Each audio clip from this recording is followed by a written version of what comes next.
Il est situé dans l'arrondissement éponyme, département des Hauts-Plateaux et appartient au groupe linguistique Romala, plus précisément Romala Sud. Il est surtout la terre qui a vu naître celui qui tape les gens pour vivre. Mesdames et messieurs, je vous amène à Batié.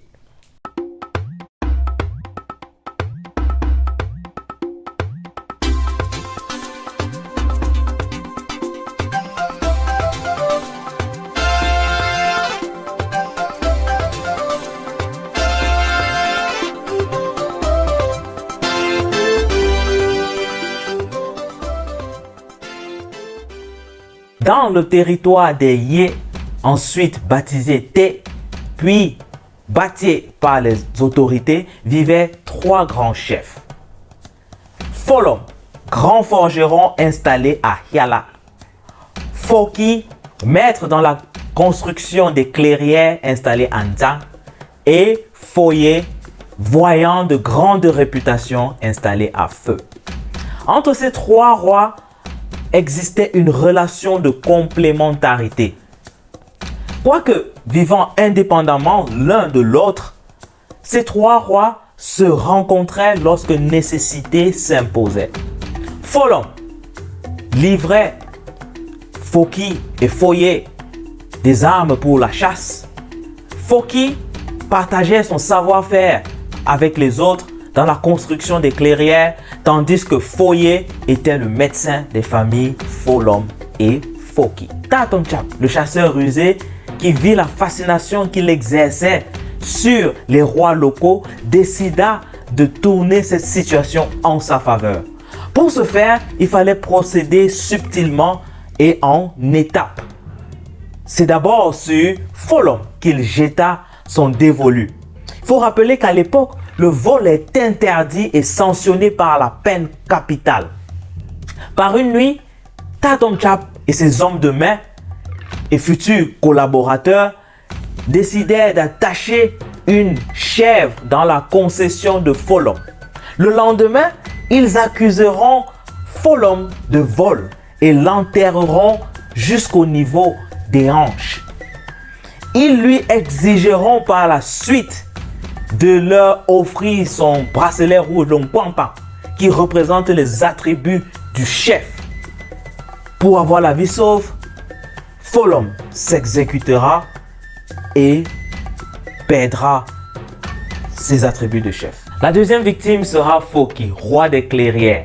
Tatomchap envoya ses serviteurs arrêter le Wala, autrement dit le ministre de la cour de Foki, et le cacha dans un endroit secret de sa concession. Au lieu de l'enlèvement, il répandra le sang d'une chèvre fraîchement égorgée. Foki piqua une crise de colère et sans tarder se saisit du Wala de Tatomchap. Et il exécuta ce dernier sans aucune forme de procès. Tatomchap ira réclamer son Wala à Foki. Et Foki lui retorqua: rends-moi le mien et je te rendrai le tien. À la question de savoir ce qu'il ferait si son Wala lui était rendu, il répliqua: je t'offrirai mon Kwampa.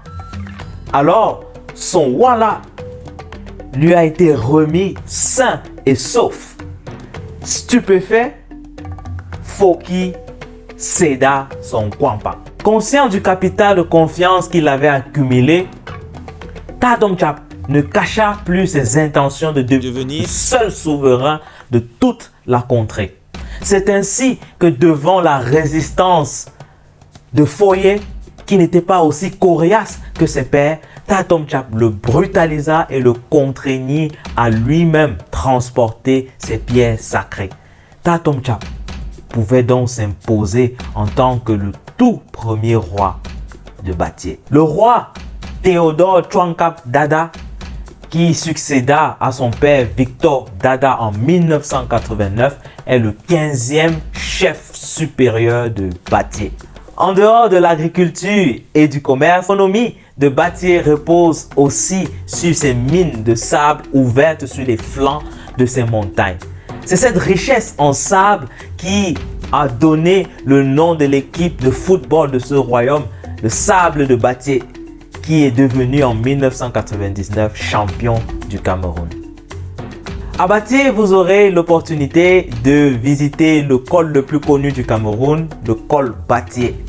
Vous pourrez aussi faire une randonnée sur le mont Mechou qui culmine à 2000 mètres d'altitude et domine ce village montagneux. Et enfin, la grotte d'Nka qui est située au milieu d'une végétation luxuriante. Les personnalités liées à Batié, j'ai eu du mal à en trouver, surtout celles qui sont très connues. Mais je vais quand même vous en citer deux. La première est Samuel Foyou, grand homme d'affaires, propriétaire de l'hôtel Cristal. Et la deuxième n'est plus à présenter. C'est l'homme au coup de poing le plus fort, le plus lourd au monde. C'est l'homme qui tape les gens pour vivre. C'est l'homme qui a fait tomber Tyson Fury. J'ai cité Francis Ngannou, le champion du PFL dans la catégorie poids lourd. Ce dernier fait la fierté du Cameroun et nous tenons aussi à travers cette vidéo le féliciter pour son dernier combat et pour toute la motivation qu'il apporte à la jeunesse camerounaise. C'est ici qu'on met un stop sur Batié. Merci d'avoir écouté cette vidéo jusqu'à la fin. Comme d'habitude, n'oubliez pas de vous abonner, de partager avec vos proches afin de ne manquer aucune de mes vidéos. Connaître sa culture, c'est connaître sa destination.